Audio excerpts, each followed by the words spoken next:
Ladies and gentlemen, welcome to the National Nordic Museum. It's a pleasure to have you here. I think it was a little touch and go with vaccine verification mandates and mask mandates and changes. As I say, we can blame our friend from Finland who left in his post in June, and masks were coming off, and when he got back after holiday, masks were on. So we know who to blame. At least that's what I was told. I'm going to stay always. Right, no comment. Anyway, welcome to the museum, and welcome to the Nordic Innovation Series. This is a little different than the last few years when we had an Innovation Summit. Last year, we virtualized the Innovation Summit, and it was a great success. This year, we thought an Innovative Summit, again, might not be as successful as it was 2 months after the pandemic started. So we've decided to do a series of programs that will be virtual. This is the first of 4. The other 2 will be happening every 2 months. So look for those as they are announced, but they'll be dealing with topics such as sustainable farming and food production, smart cities and decarbonization, and the transition from a fuel-based to bio-based economies. But at any rate, today is the first of 4, and it'll culminate with our Innovation Summit again next May, so be looking for that. Anyway, this program and this date today marks actually an exciting moment for us here in Seattle because it's the first chance 2 of our esteemed guests have made it to Seattle. His Excellency Mikko Hautala from the Finnish ambassador to the U.S. and Her Excellency Anniken Krutnes, and I've been famous for butchering Nordic names all my life, and that tradition has not stopped yet. But we're also honored and really excited to welcome a couple folks virtually. Eilert Hanoa, who's the CEO of Kahoot, who's based in Oslo, and he'll do an introduction and start the conversation off with some questions. And then my favorite Finn from Silicon Valley, Mårten Mickos, who's the CEO of HackerOne, will moderate the conversation. And it'll be interesting because Mårten will be up on the large screen and small screen, and we'll be asking questions and dialoguing. So it's, again, our first attempt at a hybrid like this. And thankfully, we have University of Washington videographers here who are helping us with this whole process. So fingers crossed. Technology and innovation will get us through this. I'd also like to welcome several members of our board that are here today. Also, it's the first visit to 2 exciting new folks, 2 consul generals from Finland and Norway, from San Francisco and from Los Angeles. From Finland, we have Ukko-Pekka forgive me. Ukko-Pekka. Started right. Thank you. You know, if I start with the first emphasis on the first syllable, I know. Samamimis? Yes. Thank you. Thank you very much. And hopefully we'll be seeing more of you. You're representing Finland for the Western U.S. based in L.A., and it's great to have you here. Also, Ms. Gru Robbie Hendrickson, who is the new Consul General for Norway in San Francisco. It's great to have you here as well. And can't miss our local honorary consuls from Finland and Norway, Matti Siokko, Christina Hukka, Viggo Forti, and we also have the honorary consul for Norway from Alaska, Lisa Christiansen, and we also have the Danish honorary consul, Mark Schleck. So lots of folks here to say hello to. We're going to just get ready to kick it off. Mårten and the ambassadors will be discussing a range of topics: 5G technology, sustainability and green transition, security of the Arctic, society and education, and the maritime industry. All important topics that are relevant both in Norway and in Finland and here in the Pacific Northwest. So with that, I am going to kick it off to our friends from University of Washington, and hopefully the technology works, and I appreciate your patience, Your Excellencies. Thank you. Thank you. Begin. That's Disney, isn't it? Hi everyone, and thank you to the Nordic National Museum for inviting me to co-moderate the first program in the Nordic Innovation Series in 2021. I'm Eilert Hanoa, CEO of Kahoot, the global learning platform. Unfortunately, I'm not able to attend the event in person today, but thanks to great technology, I'm able to still take part. I also want to say thank you to the Ambassador of Norway to the US, Anniken Krutnes, and to the Ambassador of Finland to the US, Mikko Hautala, for sharing your insight with us today. But let me start off with a question to each of you. How are the embassies of Finland and Norway promoting Nordic businesses in the US? And when it comes to collaboration between the Nordic countries, I wonder, how are the Nordic nations working together to maximize global impact? Thank you.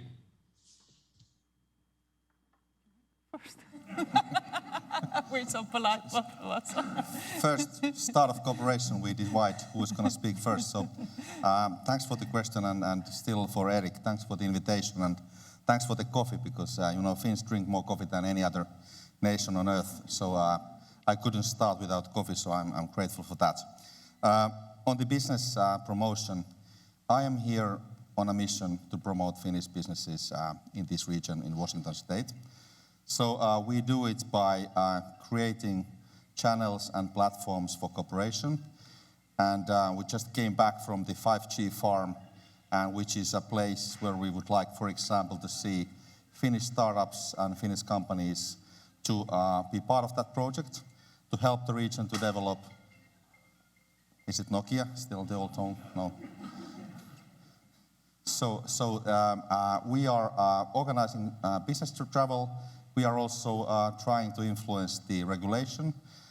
We are opening the doors for companies. So there are so many things what we are doing. What we try to do now here in the US is that we are cooperating with the limited number of states.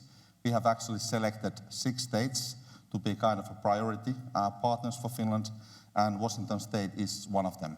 And the reason being that it's relatively more of the same size as Finland is. It's a kind of a good place to be. And of course, this museum, the fact that you have even Finnish language program at the university, it shows that we have a lot of values, we have a lot of historical heritage, but also economic structures here in the region that actually correspond nicely with the Finnish priorities. So we try to create a framework, we try to create an open contacts, and by that we will promote Finnish business, but also US business, because US for the moment is the biggest single economic market for Finland, and obviously it's hugely important, and I hope that we will do much more here in Washington State in the future. Well, hello to everyone. Great pleasure to be here. Thank you, Eilert, for that question. We have something called Team Norway, and that is a team led by the embassy, and we have Innovation Norway, we have Consulate Generals, we have the seafood industry, and we have the oil and gas and energy industry, and we're all working together on promoting Norwegian business. And one of, we have picked some sectors that we think would be good for Norway to focus on, because we have competence, knowledge, and because it is of great importance in the US right now, and that is green tech, it is renewable energy, and it is the maritime sector. And as you can hear, all these 3 sectors are perfect for a cooperation with Washington State. And today I attended a maritime seminar, and I visited the port and a ferry which was not electrified, but that will be. And we have an experience in Norway electrifying ferries. 1/3 of our ferries are already going on electricity. So this is a sector where we have a lot to do together. And I think, as my colleague said, together is the word. We are not just selling our products here. We are coming here to work with the Americans to create work, and American workplaces here, and to share our know-how in order to create values and make the future hopefully a bit greener. And you also had a second question, Eilert, on the Nordics. Well, you would know, and the two of you, Mårten, Sweden and Norwegian, you would know that we always compete. But in this world, we're also together, and I will never say that Norway is small, but in the big world, we earn from staying together a bit. We are not small, but we are not big enough. Exactly, we're not big enough. So we actually try to brand the Nordic, and I think we see the Nordic values, the Nordic welfare state, the Nordic democracies. I think the Nordic is a very good brand that we can use when we're marketing our products, our businesses, and ourselves.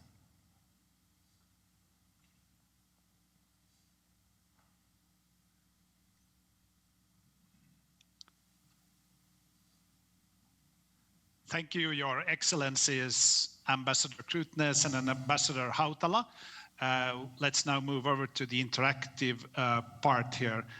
It's an honor to be here with you in this conversation, and I think I represent an eclectic audience in Seattle and elsewhere all over the globe, eager to hear about all topics Nordic, and especially around the topics we are bringing up today on sustainability, on the maritime dimension, on the Arctic.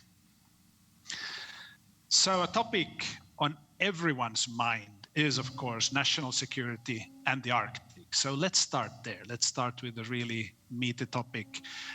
Key priorities for both Norway and Finland, and of course for the United States, which is also an Arctic country. So Ambassador Krutnes, what similarities and what differences do you see in the Arctic dimension of these three countries? Well, I think it's important to realize that the Arctic is so much, that there are different Arctics. And of course, the Arctic that I know, coming from Norway, is an Arctic that is not only ice and polar bears and solitude. Actually, our Arctic is filled with bustling cities. We have 5G, we have hospitals, we have universities, we have buses. So for me, Arctic is a place where we live and where we have to have economic activity. We also have the Gulf Stream, which means that our waters are ice-free, which again gives us possibilities for maritime activities different from what you would see in the American Arctic. You started talking about the security situation. I don't know if you want to come back to that later, because your question was only related to the different Arctics. So I will let my colleague comment. Well, I think one of the differences is that if Norway's ports are never are in ice, so in Finland every port is frozen every winter. So it means that you have to have a lot of ice-breaking capacity, because our foreign trade is totally dependent on that. So that's the reason why Finland has built roughly 70-80% of the global ice-breaking capacity, and we are really good at that. Since I'm on a sales mission, I would say to the US audience that if you decide to order an icebreaker, call me. You get a fair price. Oh, there we must ask you then, Ambassador Hautala, icebreakers are not needed in the Pacific Northwest around Seattle, so you are thinking more broadly now, further up north to Alaska, I must assume. Exactly, Martin, because I think the point is that the US wants to have mobility in the north, also there where there is ice. So I think this has been a topic between our countries, and I really hope that, and I actually know that now US is building ice-breaking fleet, and regardless of the fact that it's not being built in Finland, there will be a high percentage of Finnish know-how in those ships. So it's simply an example of good cooperation and potential we have. Because if the US wants to be active in the north, in those Arctic waters, it simply has to have that capacity. And I think US now officially has basically just one icebreaker, and Finland has almost 10. So I think we have some catching up to do. So if I may try to interpret what you both are saying is that when we talk about the Arctic, the regional differences are significant in terms of how the climate and the location affects us, but yet you are signaling that there's a lot of cooperation that can be done and a lot of value that can be exchanged as far as a distance as the US, Pacific Northwest and Alaska, and then on the other hand, Norway and Finland. Is that correct? I think you interpret that very correctly. And we have seen a lot of attention to the Arctic lately. Of course, the biggest challenge for the Arctic region is the climate change, and it happens so much faster in the Arctic than anywhere else. And that, again, of course, leads to receding ice, and you have access to new resources, you have new shipping routes, and all this. But I'd also like to say that there is international cooperation in the Arctic, and it is some people like to focus on the tension and the geopolitics, but we should also see that the Arctic, for the time being, is actually a stable and predictable region. Because of the international cooperation, because of respect for the international law of the sea, and because of the way all of us, I would say, manage the resources of the region in a sustainable manner. And then, of course, both of us know that there is an Arctic superpower, well, maybe not superpower. We have Russia there as our neighbor, and of course that gives us some worries sometimes. I was going to go there next because I know that Ambassador Hautala has experience not just west of Finland but also east of Finland. So could you comment on the tension but also the opportunities that Norway, Finland have in relationship to the proximity of Russia and whatever it may mean for shipping lanes being open or closed or any other major global economic factors?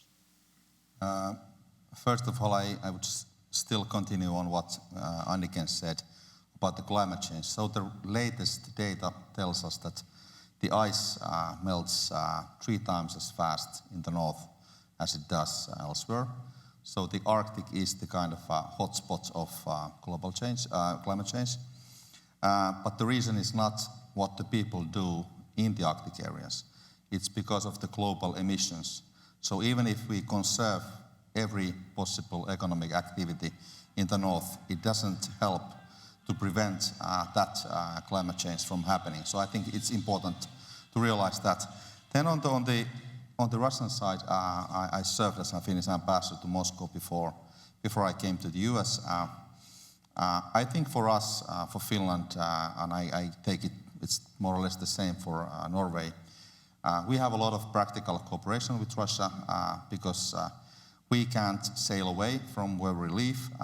Russians can't do it either. So we have to find ways to cooperate and find sort of methods and routes for that kind of cooperation. I would say that we do a lot on the climate with the Russians. And I have to say that if there is something positive to be said about the last couple of years, I would say highlight the fact that Russia is more and more openly acknowledging that the climate change is a problem. They're also, perhaps not so fast, but they are acknowledging also that they have a part to play in trying to prevent it. So I think we have a lot of good reasons to try to build cooperation with the Russians, how to tackle the climate change together in the north. And I think also this administration is doing the same, like Secretary Kerry just visited Moscow for this reason. So I think the positive aspect is that within the Arctic Council, which is actually one of those few international organizations that actually unites only the Arctic countries. I think we have more unity on the climate change. Perhaps we differ on the speed and on some methods, but I think I'm relatively positive that we can do more together, also including Russia, because we can't exclude them from this cooperation because they are a big emitter of pollution, and therefore they bear a large responsibility for that. But good cooperation is key to a better future, I believe. That's wonderful news for us in the audience, especially the young generation for whom sustainability and green values are more important than maybe to anybody else. So I'd like to go deeper into that. And Ambassador Krutnes, we know that Norway and Finland have very high climate goals for the coming years and are investing in technological innovations to drive down the use of and the emission of carbon dioxide. So could you comment on what Norway is doing in terms of technology innovation to drive towards a more sustainable climate, especially in the Arctic, but why not all over the globe? Yes, I'll be happy to do that. Some of you would have been watching the Super Bowl, and there was this commercial, Will Ferrell driving to Norway. We have a lot of electric vehicles, EVs. I mentioned we have electric ferries. Our electricity comes from hydropower, and 98% of our electricity is from hydropower. So that makes sense because then it is a point in electrifying it. You will know that we have some gas in our production. We are also now electrifying the production of gas. We do not allow flaring, so we don't have methane emissions. And then what we also do that we hope we can export and we are exporting is wind power, windmills offshore, and we use the technology that we already know so well from the offshore oil and gas industry, and we bring it on to offshore wind power. And especially here, the coast on the west side of the US has a very deep shelf, so you need the floating wind mills, and we can do that. So that is, of course, one of the technologies that we use. And in general, we are trying to, as we say, we try to make our blue economy green, and we have know-how on that, so we are happy to share that. Wonderful, thank you. And Ambassador Hautala, how about Finland and green innovations? I believe, we have a lot of things to do because our official goal is to become carbon neutral by 2035, which is in 14 years. So it's a really ambitious goal. And obviously, with that kind of an ambitious goal, there's no silver bullet that can alone do this. So we have to have, I would say, full-scale transformation. I think that the difficult parts in Finland will be how to sort of make transportation green, because the distances are long and there are simply no good alternatives for trucks, for example, as we speak. So we'll see what happens. But we have some challenges, but at the same time we are applying the same methods as Norway does with the Finnish specifics. Perhaps I would take only one, I would say, really Finnish-specific example, which is the fact that Finland is most forested country in Europe. It means that 76% of the Finnish area is covered by a forest. With our intensive forestry techniques, we've been able to increase the wood mass in our forests. So actually, it's the same area. We haven't expanded. We haven't conquered any lands lately. So it means that we have done something differently. And now we have in our forests 50% more wood mass than we had 50 years ago in 1970. So it shows you that you can have an efficient forest-based green economy while at the same time having more forest having more wood mass as a carbon sink. So with the right mix of things, you can achieve both.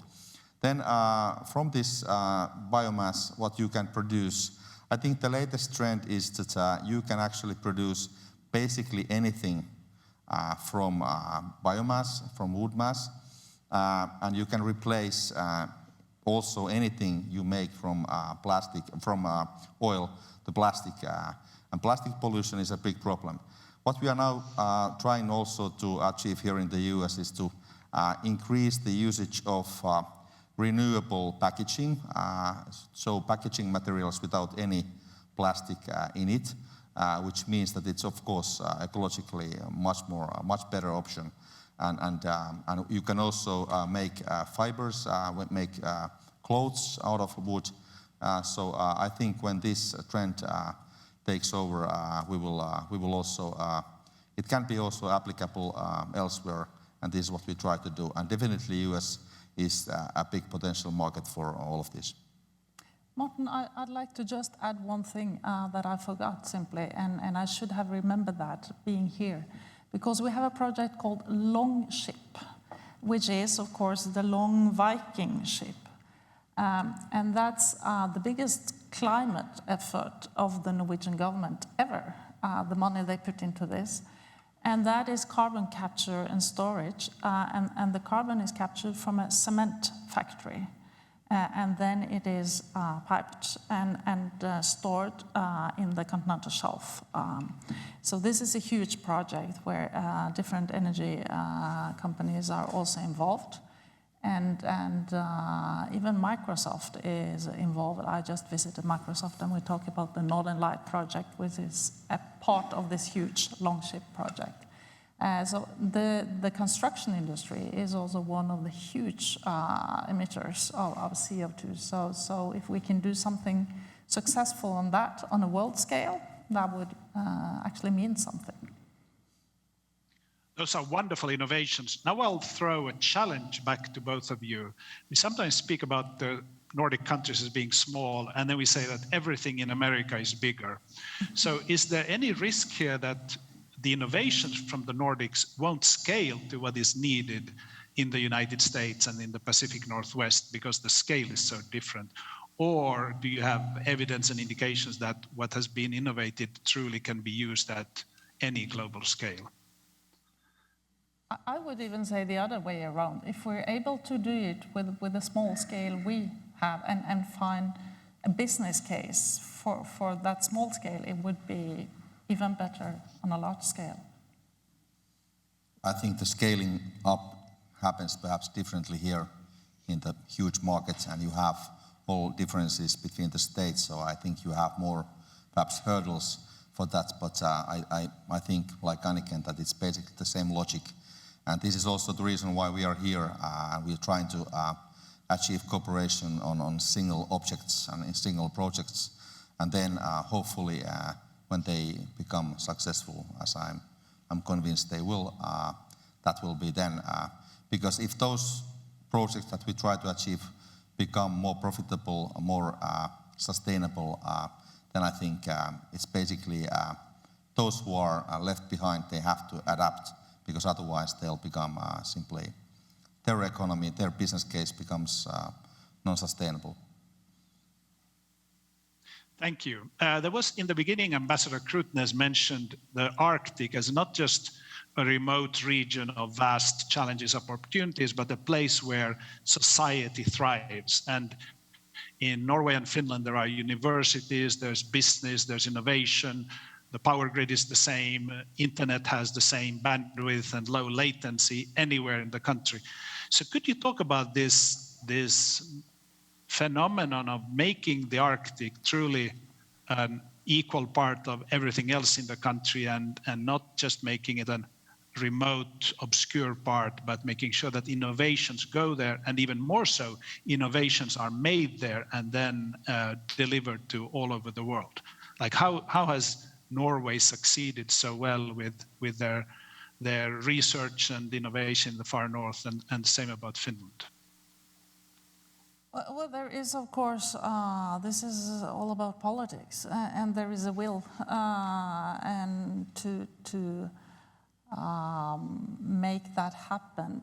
We just published a year ago our new strategy for the Arctic, and it is very much focused on innovation, economic activity, research, and green economy. And this has to do with making these places attractive for people to live. It will cost some money.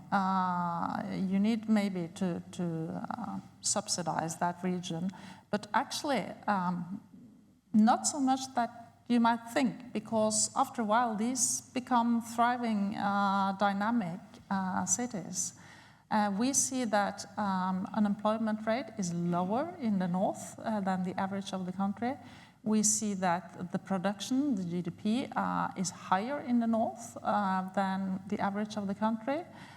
So this is something we have worked for with active politics, making it attractive to establish a business in the north, making it attractive to move to the north, and then it kind of takes off and runs by itself. Well, we have the same situation because the Arctic part of Finland, called Lapland, is an active part of the whole of Finland, so there's no difference in that sense. Actually, the Arctic part of Finland is the 5th biggest economic region of the country in terms of exports, so it's really connected with the global economy, and it's not some kind of conserved natural park in the wilderness. So I think that the major problem for the region is actually the how to get more people, how to get the labor force to relocate to those places. So because there you may have some problems. Of course, now pandemic is impacting the tourism, but I'm sure that after we have after we have sort of won that battle, I think things will improve soon. So it's not, it's part and parcel of the economy, and as Anniken said, there's been a political will to do that, and we have a major research university in Lapland. It shows that you can actually do that as well, and it brings a lot of benefits to the region. I just have to say something, it's a curiosity. We had the parliamentary elections in Norway today, and at the same time we had elections for the Sami parliament, because we have a parliament for the Sami people, and that is also a democratic institution, and they also had elections today. And that is part of our Arctic policy and our indigenous people's policy, to have that parliament. Thank you. Wonderful responses to that question. I would now like to go into 2 specific topics for either of you. So, Ambassador Krutnes, you are very much involved in the maritime industry and promoting it in Seattle and the Pacific Northwest. And I would love to hear you comment on how that can help sustainability goals and the sustainability agenda. And then, Ambassador Hautala, you have a strong opinion and message around 5G technologies and building the next generation infrastructure for our digital civilization. I would love to hear you comment on that dimension as well. Thank you. Well, for the maritime sector, we want to cut emissions in our own domestic waters. The emissions from fisheries and ferries and all the activity close to shore, to put it like that, will be reduced by 50% within the next 9 years, before 2030, 50% reduction. But then, of course, Norway is also one of the biggest shipping nations in the world. So we also commit to reducing emissions on a world scale on all Norwegian ships, and we work hard in the multilateral fora, such as the International Maritime Organization, IMO, to work for stricter rules on emissions from the world shipping fleet. So that is one part of it. Then, of course, we work with alternative fuels. I said we are electrifying the ferries. We work on hydrogen. We are working to see how hydrogen, that is still too expensive. It's not practical yet, but might be the future, how that can be used in that sector. And if you then expand the idea of what is a maritime sector, and if that is everything going on in the ocean, you would also include, of course, fish farming and fishing. And we have a very holistic approach to everything that goes on the ocean. So we make these holistic plans where we are able to see that fisheries and gas extraction and tourism with cruise boats and everything can work together. We've done that for decades. And we see that that is a sustainable way to manage ocean activity. We are also powering the ships that are imported from shore with electricity, of course. So the huge cruise ships that come, they cannot lay at port and have emissions. They immediately have to take our shore power electricity. And there will be requirements for the cruise ships going into Norwegian fjords. Like 30 years ago, you wouldn't see the fjord if you were on a cruise ship because all you saw was the emissions coming from the cruise ship. So now they have to go electric to do that, etc., etc. But I think maybe the most important thing we do is not only in Norway, but also the role we try to play on the world scale as a shipping nation. As a quick follow-up on that, as a layperson, it would be interesting to know, in such work, how much is it based on agreements and strict regulation and enforcing a regime like that, and how much can you rely on voluntary participation by the companies and the local authorities that are needed?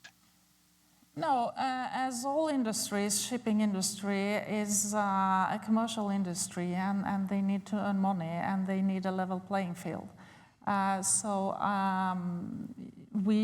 You would see the industry wanting to have the same regulations for everyone around the world in order to not pay the extra green fee themselves, but they want everyone to have the same regulations to have a. So of course, in Norway this is regulated, heavily regulated, and we want it to be regulated also. On a world basis. So we need regulations. The consumers are not willing to pay the price, and then there's no business willing to take that price. So you need regulations to create that even playing field. Thank you. And Ambassador Hautala, 5G as your topic. 5G, I think it's already for me a bit boring because we are discussing about 6G. So that's going to be the next step, and Finland is active in doing that research, and we expect that that's going to be the new G in 5-10 years of time. But 5G is I would say so that whenever in DC I meet a US politician, usually we have 3 topics on the agenda. Russia, for some reason. 5G, there's a good reason for that. And then the Arctic. So we covered the Arctic and Russia, so basically now we are left with the 5G. So 5G means, as a sort of layman, I would summarize it so that it's an example of the situation that economic activity is becoming increasingly, and I guess eventually, totally data-driven. Which means that those who control the data and can optimize labor costs, production methods, they will win the competition totally. And those who can't, they simply they will lose. The second sort of dimension is, of course, the security. Because if everything depends on data and data flow and access to data, then some malign actor can also use that against you to destroy things, to prevent things from happening, to get access to information which doesn't belong to that actor. So you have both extreme opportunities and also, I would say, extreme risks. That is the reason why for us, because Finland is home to Nokia and a couple of other companies which are basically the only one of those very few alternatives for this technology, we are pushing for good cooperation in this field. I just visited before this 5G farm. I think it's a good example to sort of illustrate what it means in practice. It was in a farm that grows apple, and it's a test bed. So they have 5G sensors and network in the farm. And the difference was that before that system, they were always over-watering the apple trees because they didn't have an idea how much water was enough. Now they have a total system that controls and monitors the apple trees. Also, how much sun are the apples getting sunburns? So the computers tells that. So they can optimize the whole thing, and actually the amount of labor they are able to save because of this technology and because of the data. The technology is not a sort of goal in itself. It's the data that makes the difference.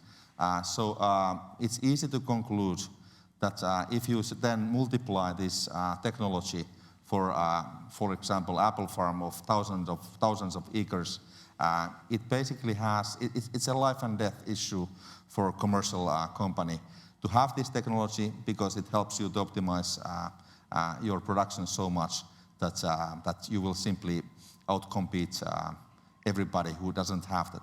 So what we are bringing that technology also to US companies, and I'm not here with any Nokia hat on my head, but they also have more than 10,000 employees in the US.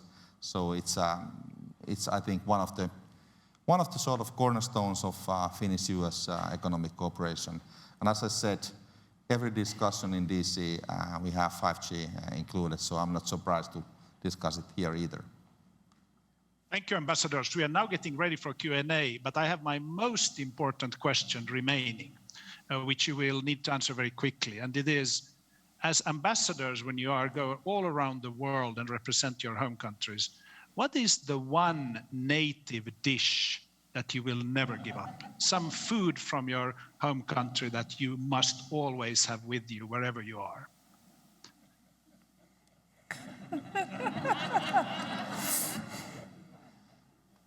Well, my take would be that I really love Finnish rye bread, which is impossible almost to get here. So every time we are traveling back, so we try to take as much as we can in the sort of, but then you have to freeze it and it's not exactly the same. So we live in constant dreaming of Finnish rye bread, but I guess that might be a good investment proposal to have the first bakery in the US to do that. At least you would have one good customer. Thank you. And Ambassador Krutnes? Well, I actually always bring Norwegian or sometimes even Finnish licorice. But Finnish licorice you can buy in these stores. Finnish company Panda, it exports it, so I will show you the shelf. I know it's a small cardboard pack, but you have to know the place because I went in the supermarket for a long time. My colleagues told me that it's there, but you have to find it. But I'll tell you. Or you just bring me a bag. I'll bring you back. So I'll pass back to Seattle and for hosting the Q&A session for a few more minutes. And I thank you very much for these very insightful and inspiring answers. Thank you. Thank you, Mårten. Thank you.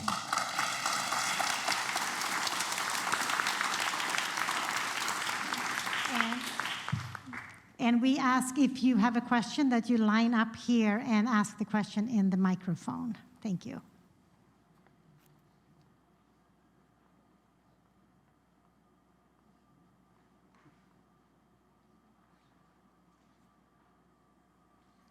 Hello, thank you for a really interesting presentation.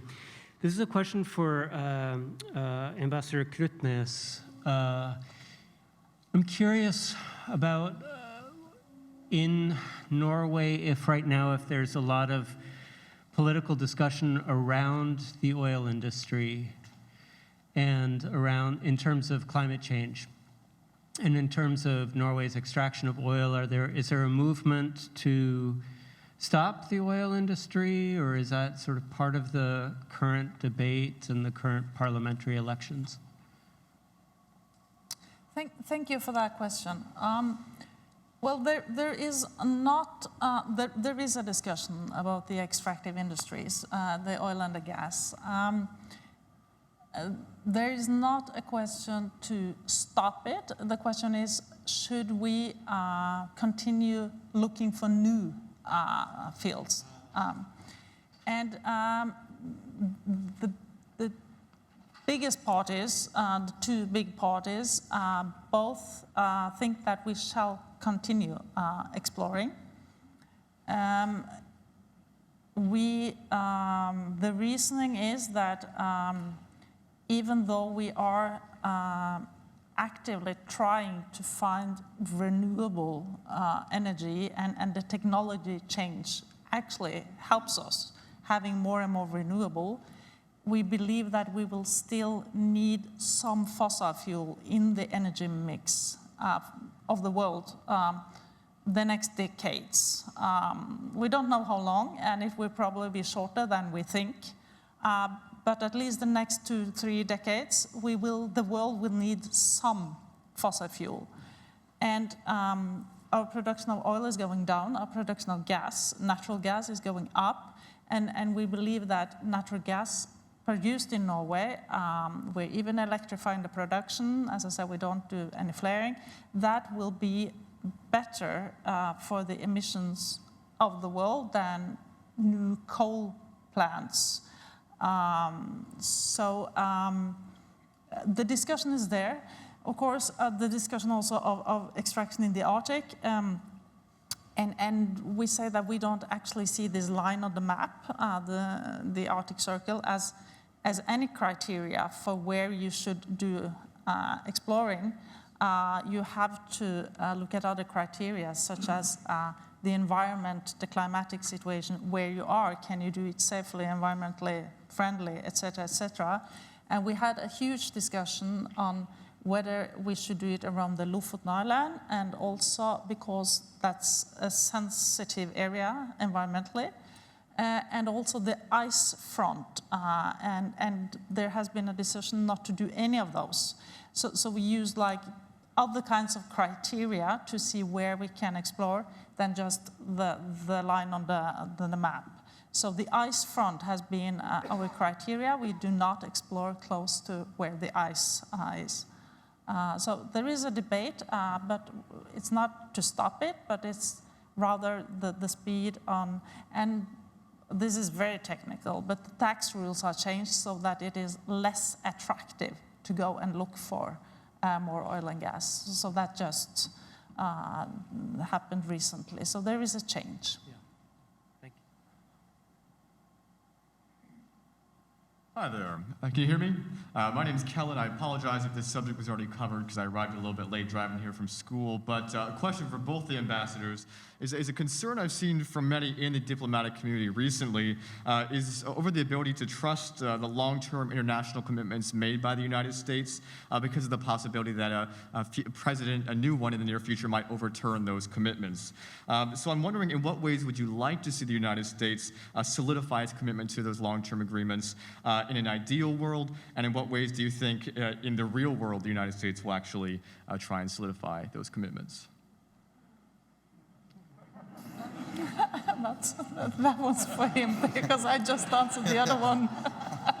I'll let you to gather some thoughts, but thanks for the question. So basically, I have to say so that I think it's rather automatic that any country, any government, the domestic political situation, domestic political change has an impact on its foreign policy.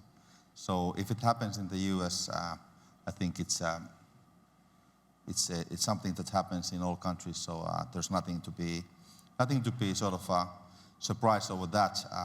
I think that US will have and has an interest to cooperate with its allies and its partners, and I think it has a great interest in keeping those commitments. It doesn't mean necessarily that some exact location or some exact issue will always stay the same, but overall, I think the US would basically harm itself seriously by sort of by changing this basic sort of commitment. So I'm not concerned that the US would somehow be withdrawing from a global role, but as I said, it's quite natural to see that the domestic considerations impact foreign policy. Our job as ambassadors of foreign countries is also to try to see and anticipate this kind of developments, but it happens. Just a very short comment. I think we're very happy to see US back on the world stage.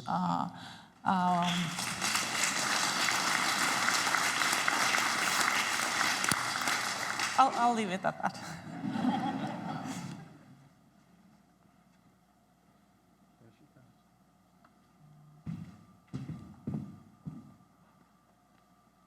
Hi, I'm Leslie Ann Anderson, the National Nordic Museum's Director of Collections, Exhibitions, and Programs.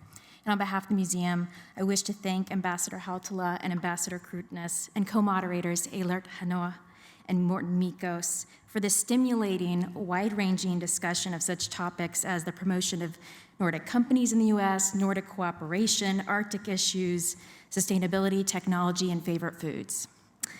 Hearty thanks to our sponsors, Neste, the Barbara Osher Pro Suecia Foundation, and ScanDesign, as well as our partners, the Embassy of Finland in Washington, D.C., the Royal Norwegian Embassy in Washington, D.C., and the World Affairs Council, for making all of this possible.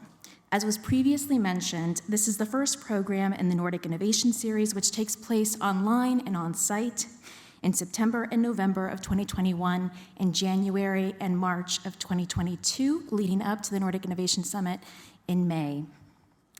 I would now like you to join us for reception on the museum's Fisherman's Sun Terrace and remarks from Ambassador Hautala and Ambassador Krutnes. The museum's galleries, including the special exhibition Among Forests and Lakes, Landscape Masterpieces from the Finnish National Gallery, are open for your enjoyment. Thank you.